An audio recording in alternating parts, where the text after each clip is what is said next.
The latch clicked like a final verdict, and at exactly 2:13 a.m., Emily Carter found herself standing barefoot in the cold, 7 months pregnant, staring at the closed doors of a mansion she helped build, while behind those doors, laughter drifted from the master bedroom that used to be hers, now claimed by another woman who wore her robe, slept in her bed, and spoke her name like it was already erased. The wind cutting through the thin fabric of Emily's dress as she turned slowly toward the small wooden dog house in the corner of the yard, a place meant for an animal now offered to her as if it were charity, as if dignity could be reassigned with a gesture, and somewhere inside, Richard Hale poured another glass of expensive wine, his reflection steady in the mirror, a billionaire untouched by consequence, a man who believed control meant silence, who believed that removing someone from a room meant removing their voice. But Emily didn't knock, she didn't scream, she didn't beg. Because something had already shifted long before this night, something quiet and dangerous, the kind of realization that doesn't explode but settles, like a weight becoming balance, like a truth becoming strategy, her hand resting over her stomach as she lowered herself slowly onto the rough wood, the distant sound of thunder rolling across the sky like a warning no one inside would hear, and what Richard didn't understand, what he couldn't see from behind polished glass and guarded gates, was that this moment, this exact humiliation he thought would break her, was the first move in a story he would never control again. The night did not end when the rain stopped. It stretched into something longer, heavier, the kind of silence that presses against your ears until you start hearing things that were always there but never noticed, like the faint hum of security cameras mounted along the edges of the property, like the soft mechanical click every time one adjusted its angle, and Emily Carter noticed. Because she was no longer looking at the house as a home, she was studying it like a system, mapping it in her mind while her fingers rested over her stomach, feeling the slow, steady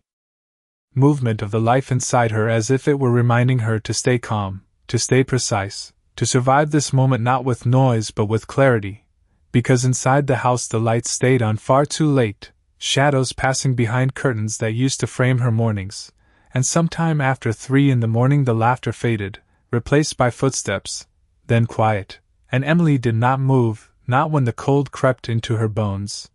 not when the ground beneath her felt harder with every minute. Because she understood something now that she had refused to accept before, that Richard Hale did not act on impulse, he acted on calculation, every decision designed to shift control, to reduce her presence until she became something invisible, something dismissible. And what he did not realize was that invisibility could be used in ways he had never prepared for. Her eyes lifting slowly toward the second-floor window where the master bedroom lights finally dimmed, and for a brief second the reflection of that room caught in the glass, a glimpse of the life he thought he had replaced, and Emily closed her eyes, not to escape it, but to remember it clearly, every detail, every promise that had once sounded permanent, because memory was no longer pain. It was evidence, and by the time the first pale light of dawn began to stretch across the yard, she had already made a decision that would change everything. Not in a dramatic burst, not with confrontation, but with patience, the kind that builds quietly until it cannot be stopped, the kind that waits for the exact moment when truth is no longer avoidable, and when the back door finally opened just after 6 in the morning, the housekeeper stepping out with a cautious glance, holding a folded blanket and a cup of coffee she clearly was not supposed to offer, Emily looked up with a calm expression that did not match the situation. Accepting both items without a word, because even this small act told her something important. That not everyone in that house believed the story Richard was trying to create, that cracks already existed beneath the surface, and cracks meant pressure points, and pressure points meant leverage, and as she wrapped the blanket around her shoulders, her gaze shifted once more toward the cameras, toward the angles she had traced in her mind throughout the night, understanding now that every second she had spent outside had not disappeared into the dark, it had been recorded, stored, waiting, and somewhere inside that house Richard believed this night would never be spoken of again, believed it would fade into silence like everything else he controlled. But Emily knew better now, because silence was not the absence of action, it was the beginning of it. And as she took a slow breath and pushed herself carefully to her feet, one hand steady against the small wooden structure behind her, She was no longer reacting to what had been done to her, she was preparing for what she would do next, and for the first time since the door had closed, there was no hesitation left in her, only direction. By mid-morning the house had returned to its polished routine, sunlight pouring through floor-to-ceiling windows, staff moving quietly across marble floors, and somewhere upstairs Richard Hale began his day exactly the way he always did, controlled, precise, untouched by anything that did not serve him. But Emily Carter did not follow the rhythm anymore. She moved differently now, slower on the outside, sharper on the inside. Stepping through the back entrance with the calm acceptance of someone who had already decided not to belong there, her hand resting lightly against the wall as she paused just long enough to feel the familiar structure beneath her fingertips, not for comfort but for orientation, because every step she took was deliberate, every glance measured, and when she reached the kitchen the housekeeper avoided her eyes at first before quietly placing a plate on the counter. A gesture that said more than words ever could, and Emily gave a small nod, not of gratitude but of recognition, because allies did not always announce themselves, sometimes they simply chose not to participate in the lie. And upstairs the sound of heels crossed the hardwood floor, sharp and confident, followed by a voice that carried just enough to be heard, Vanessa Cole moving through the space as if it had always been hers, commenting on the decor, the lighting, the arrangement of things she had not built but now claimed, and Emily listened without reacting, because reaction was exactly what had been expected of her: anger, tears, resistance, something that could be dismissed as emotional, something that would make her easy to ignore, but she gave none of it. She ate slowly, drank water. And when Richard finally appeared at the top of the staircase, adjusting his cufflinks with the same composed expression he wore in boardrooms and interviews, his eyes met hers for only a fraction of a second before moving past her completely, as if she were already gone, and that was the moment Emily understood the full shape of his mistake, because he was not watching her anymore, and people only stop watching when they believe the outcome is certain, when they believe control is complete. And control that is assumed is control that can be taken, her gaze lowering slightly as she finished her glass, her mind replaying the night in fragments, the position of each camera, the timing of each light, the exact moment the door closed and the way the shadows shifted across the yard, all of it stored now with a clarity that felt almost clinical, because this was no longer about emotion, it was about structure, about proof, about sequence. And as she turned to leave the kitchen, moving carefully through the hallway that led toward the private study, she passed the small console table where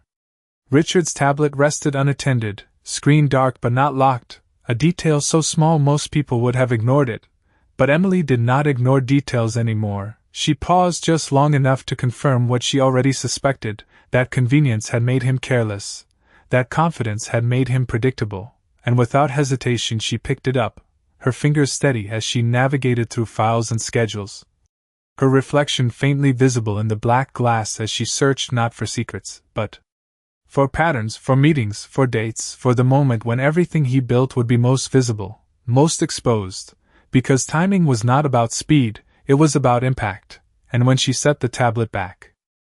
exactly where it had been, there was no trace of what she had seen except in her memory, and that was enough, more than enough, because by the time she stepped back outside into the open air, the same yard that had held her just hours before no longer felt like a place of humiliation, it felt like a starting point, a fixed location in a sequence that was already unfolding. And somewhere inside the house Richard continued his morning unaware that the narrative he believed he controlled had already shifted, because Emily Carter was no longer trying to survive what had been done to her, she was positioning herself for what would come next, and what would come next would not be quiet.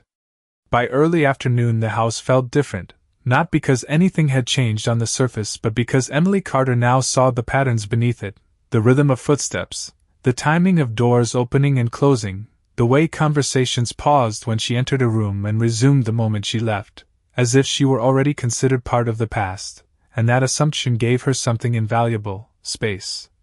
The kind of space people only allow when they believe you are no longer a threat, and Emily used it carefully, moving through the hallways with a quiet precision that looked like submission but was something else entirely, something deliberate, because every second she remained underestimated added to what she was building, and when she returned to the small guest bathroom near the back of the house, the only space still unofficially hers, she locked the door and leaned against the counter. Her reflection staring back at her not with fear but with clarity, the kind that comes when there is nothing left to lose and everything left to calculate, her fingers brushing lightly against the edge of the sink as she replayed what she had seen on Richard's tablet, the upcoming gala scheduled for the end of the week, a high-profile event where investors, board members, and media would all be present, a stage designed for admiration but also, if used correctly, for exposure. And Emily understood immediately that this was not coincidence, it was opportunity, the exact moment when everything Richard valued most would be gathered in one place, his reputation, his influence, his carefully constructed image, all of it depending on perception, and perception, she realized, was far more fragile than he believed, because it only took one undeniable truth to shift it, one moment that could not be explained away or controlled, and as she straightened slightly, adjusting her posture, her breathing steady and measured, she began to map it out, not emotionally but strategically, what would be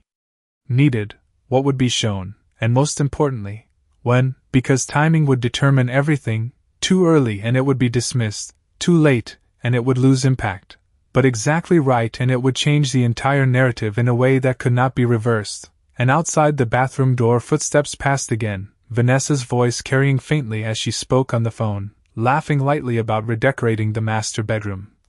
discussing fabrics and colors as if replacing a person was no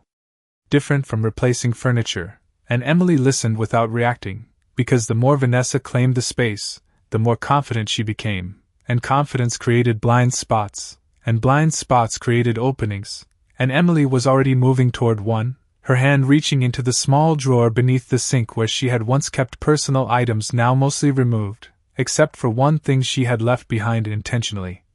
A small backup phone she had nearly forgotten about until this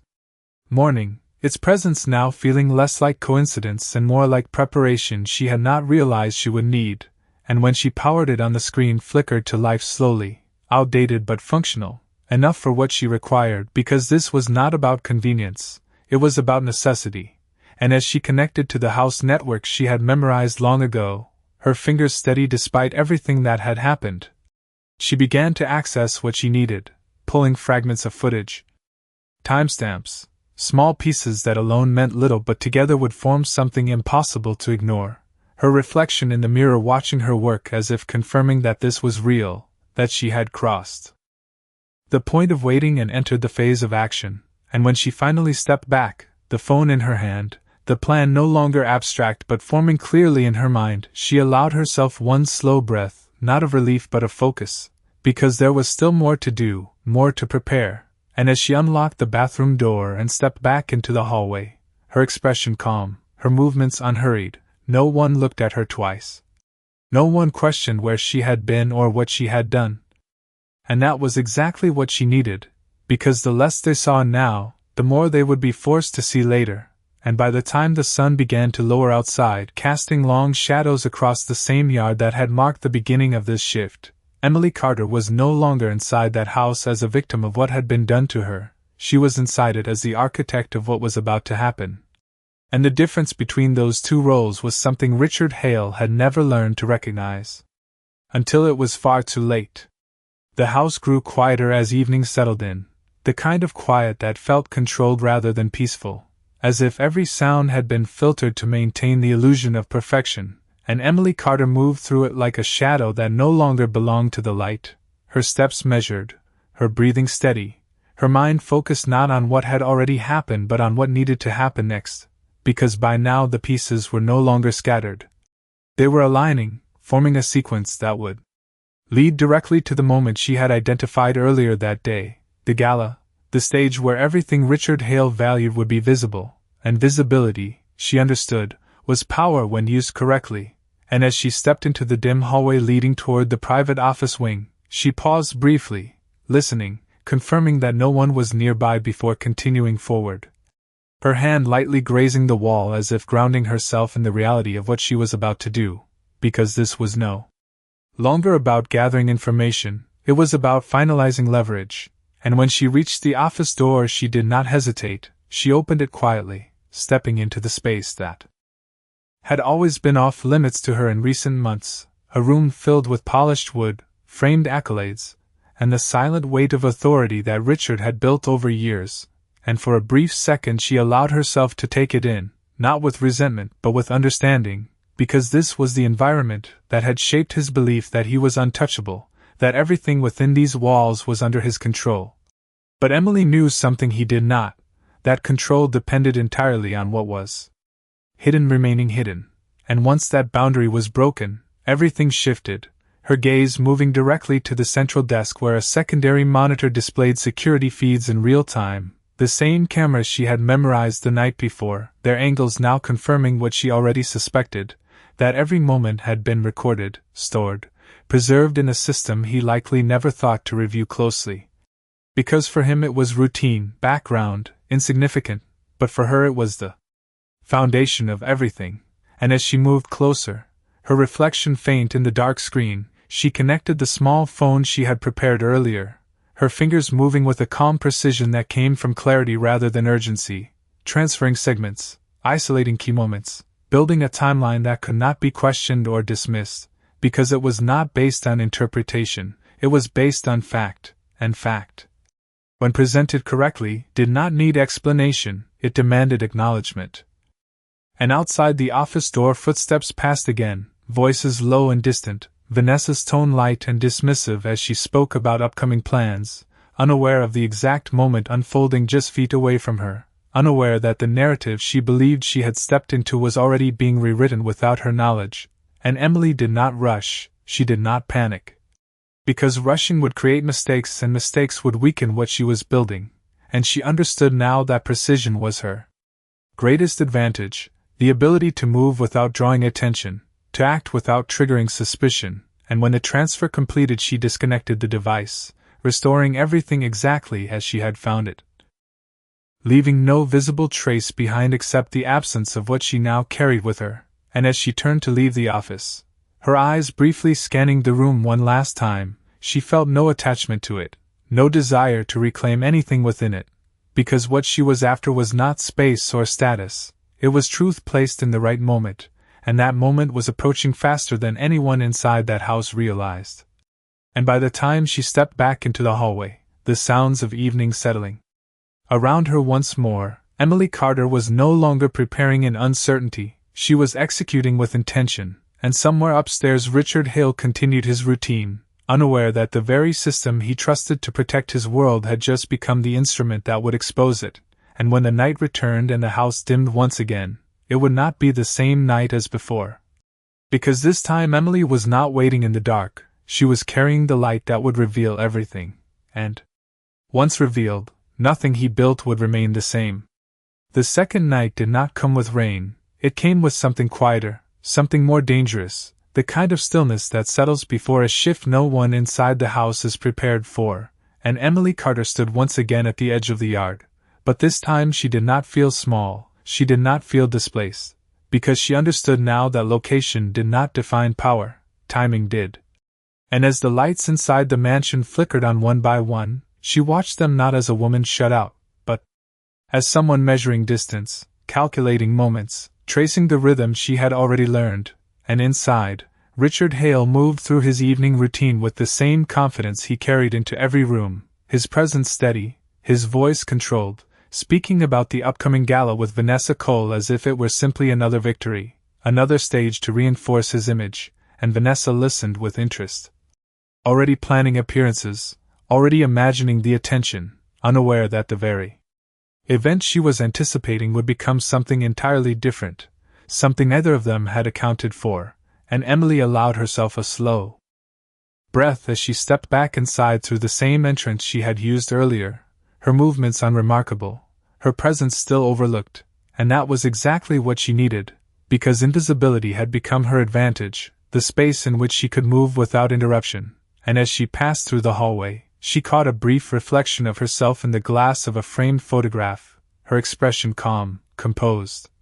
No trace of hesitation, and for the first time she did not see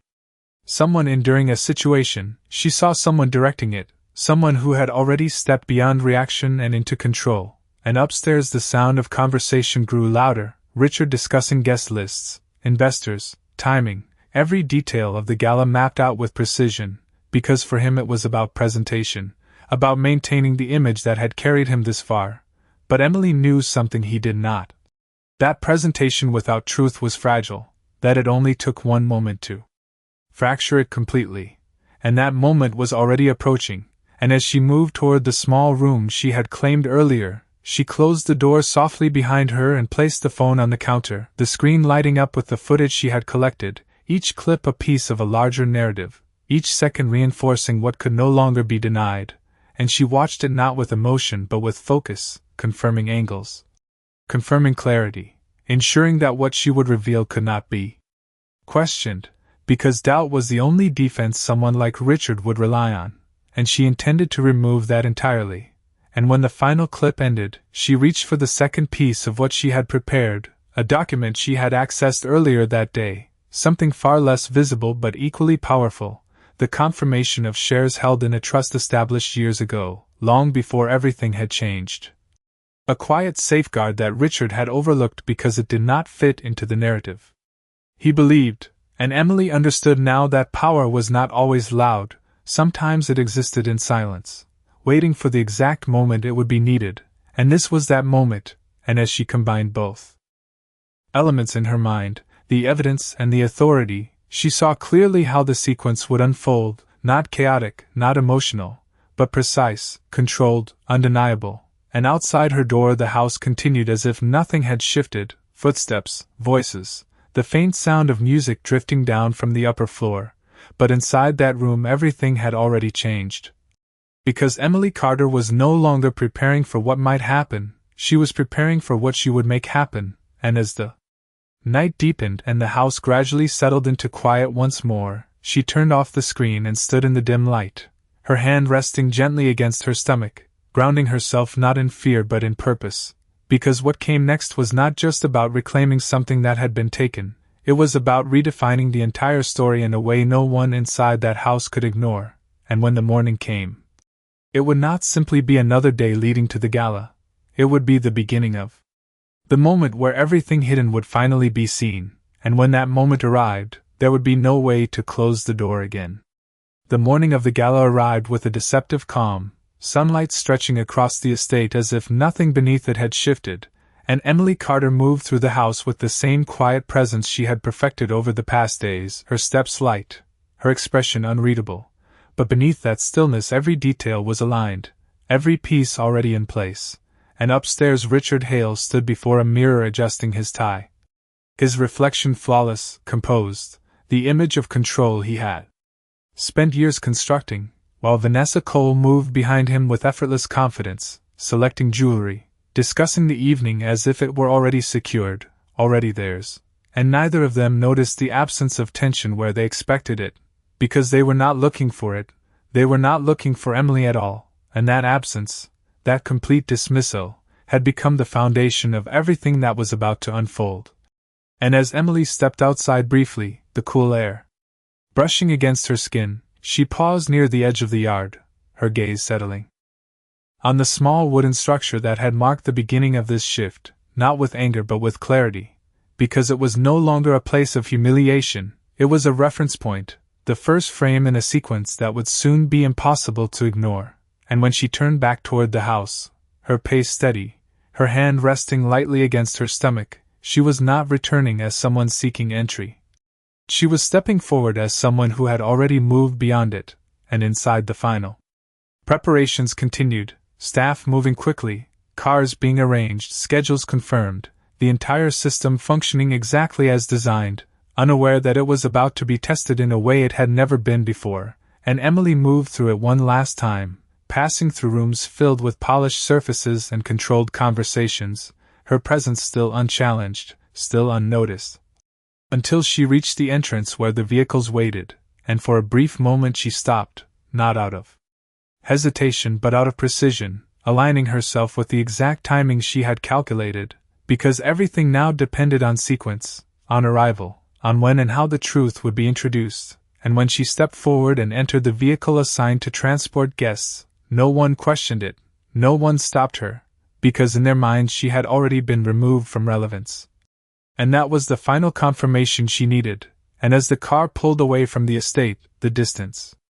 between her and that house growing with every second, Emily did not look back, because what mattered was ahead, the location where perception ruled, where image defined reality, and where reality, once exposed, would redefine everything. And inside the venue preparations were already underway, lights adjusted, cameras positioned, a stage set for admiration, but Emily understood that stages could serve more than one purpose. That what was built for celebration could just as easily become a platform for revelation, and as she stepped out upon arrival, blending seamlessly into the early flow of guests and staff, her presence once again unnoticed, she felt the shift settle fully into place, not as anticipation,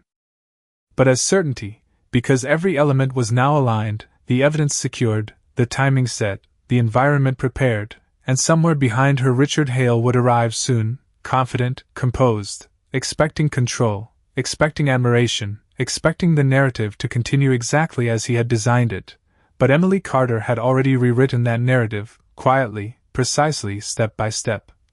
And when the moment came, when everything converged under the lights he trusted so much, there would be no space left for denial, no room left for control, only the undeniable truth placed exactly where it could no longer be ignored. And as she moved deeper into the venue, her expression calm, her posture steady, she was no longer part of the story he believed he was telling, she was the one about to reveal how it truly ended. The lights dimmed just slightly as the gala reached its peak, a subtle shift designed to draw attention toward the stage, and one by one conversations softened, glasses paused midair, and all eyes turned forward where Richard Hale stepped into the spotlight with the same controlled confidence he had carried his entire life, his posture flawless, his voice measured as he began to speak about growth, vision, legacy. Every word carefully chosen to reinforce the image he had built. And in the crowd, Vanessa Cole stood near the front, her expression composed, already anticipating the admiration that would follow, while behind them investors, executives, and media representatives listened with interest, capturing every moment, because this was not just an event, it was a display of power, a reinforcement of status, and for a brief moment everything unfolded exactly as expected, exactly as designed. Until something changed, not loudly, not abruptly, but with a precision so subtle it took a second for anyone to understand it, the main screen behind Richard flickering once, then stabilizing, and for a fraction of a second he hesitated, barely noticeable, before continuing, assuming it was a minor technical adjustment. But Emily Carter was already moving, not toward the stage, not toward the center of attention, but along the edges where control systems were managed, where access points existed that most guests never considered, her presence still unnoticed, still underestimated, and with a calm that came from certainty rather than impulse, she activated the sequence she had prepared, and this time the screen did not return to the expected presentation, it shifted, replacing polished graphics with something entirely different, something real. And the room did not react immediately, because recognition takes time, but when the image settled, when the footage became clear, the silence that followed was not confusion, it was realization, because what they were seeing could not be dismissed as interpretation. It was a moment captured exactly as it had happened, a figure outside in the cold, a closed door, the unmistakable structure of the estate in the background, and the absence of ambiguity was what made it powerful, what made it undeniable. And Richard's voice stopped mid-sentence, his composure holding for just a second longer before the weight of what was unfolding reached him, his gaze shifting toward the screen, toward the evidence he had never expected to face. And in that moment control did not disappear, it fractured, because control depends on narrative, and narrative depends on belief, and belief cannot survive when confronted with something it cannot explain, and the room responded not with noise but with attention. The kind that sharpens instead of scatters, because this was no longer a presentation, it was exposure, and Emily did not step forward, she did not claim the moment with words, because she did not need to. The footage spoke in a language that required no interpretation, and as it continued, each frame building upon the last, the sequence revealing context, timing, environment, the structure of what had been hidden. The carefully maintained image of perfection began to shift in real time, not collapsing, but changing shape under the weight of truth, and Vanessa's expression tightened, her confidence faltering for the first time as she looked toward Richard, waiting for him to regain control, to correct the narrative. But there was nothing to correct, nothing to redirect, because the moment had already passed the point where words could alter it, and somewhere in the back of the room a phone was raised, then another, capturing what was now unfolding, not as gossip, not as speculation, but as fact presented in the clearest possible form. And Emily stood just beyond the center of it all, her posture steady, her gaze focused not on reactions but on completion, because this was not about their response. It was about the placement of truth in the exact moment it could not be ignored. And as the final clip reached its end, the screen holding on a still frame that required no explanation, the silence that filled the room was no longer uncertain, it was decisive, the kind that marks a turning point. And in that silence Richard Hale stood without the script he had relied on, without the control he had assumed, facing not an accusation but a reality he could not reshape, and Emily Carter, without raising her voice, without stepping into the spotlight, had already taken everything he believed he owned and placed it where it could no longer belong to him alone. The silence did not break all at once, it shifted slowly, like a room recalibrating around a truth it could no longer ignore. And Richard Hale stood under the lights that had once amplified his authority, now revealing something entirely different, not weakness in the way people expected, but exposure, the kind that strips away illusion without raising its voice. And around him the audience did not erupt, they leaned in. Because power does not disappear in noise, it dissolves in clarity, and Emily Carter remained exactly where she had positioned herself, just outside the center, not seeking attention, not claiming victory, because this was never about being seen, it was about ensuring that what had been hidden could never be unseen again. And as the screen behind Richard remained still, holding the final frame like a statement carved into the moment, the weight of it settled across the room in a way no speech could counter. And Vanessa Coles shifted slightly, her earlier confidence replaced by something more uncertain, her gaze moving between Richard and the screen as if searching for direction, for explanation, but none came, because explanation requires control, and control had already moved beyond reach, and one by one the subtle signs began to appear. A conversation paused too long, a glance exchanged between investors, a device raised not out of curiosity but documentation, and Emily understood that this was the real turning point, not the moment of revelation, but the moment of acknowledgement. When perception begins to adjust itself without instruction, when people do not need to be told what they are seeing, they simply understand it, and as Richard finally spoke again his voice carried a different tone, still composed, still measured, but no longer anchored in certainty, because certainty depends on alignment between image and reality, and that alignment had been broken, and while he attempted to continue, to redirect, to restore the narrative he had prepared, the foundation beneath it no longer held. And Emily did not intervene, she did not escalate, because escalation was unnecessary when the truth had already been placed exactly where it needed to be, and instead she reached for the final piece, not displayed, not projected, but understood, the documentation she had reviewed, the quiet structure of ownership that existed beyond what most in the room knew, and she allowed it to surface not through confrontation but through sequence, a message delivered to the right individuals at the right time. Confirmations already in motion, details aligning in ways that extended beyond the screen and into the reality of what Richard believed he controlled, and the shift was subtle at first, a conversation behind him, a quiet exchange near the front, but Emily saw it, because she had prepared for it, and she knew that exposure without consequence fades, but exposure aligned with truth changes everything, and as the evening continued, no longer following its original script, the energy of the room transformed, no longer centered on admiration but on evaluation, on recalibration, and Richard Hale, for the first time, was no longer the architect of that perception, he was subject to it, and Emily Carter, without raising her voice, without stepping into the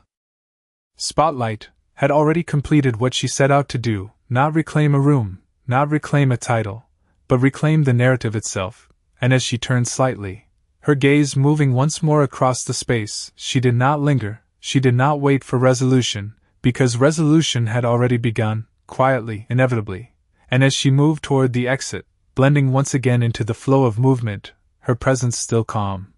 still composed, she carried nothing visible with her, no proof, no announcement, because everything that needed to remain had already been left behind, and outside the night air felt different, not lighter, not easier, but clear, as if something had finally settled into place, and for a moment she paused, her hand resting gently against her stomach, grounding herself in the present rather than the past, because what came next was no longer about what had been taken or what had been revealed. It was about what would be built from here, on truth rather than illusion, on strength rather than silence, and somewhere behind her the event continued, but it was no longer the same event, no longer the same story, and Richard Hale would spend the rest of that night understanding something he had never needed to understand before, that control is not defined by what you can hold, but by what you can withstand when everything you hid is finally seen, and Emily Carter did not look back. Because the moment she had created was no longer hers to carry, it belonged to everyone who had witnessed it, and once witnessed, it could never return to what it was before.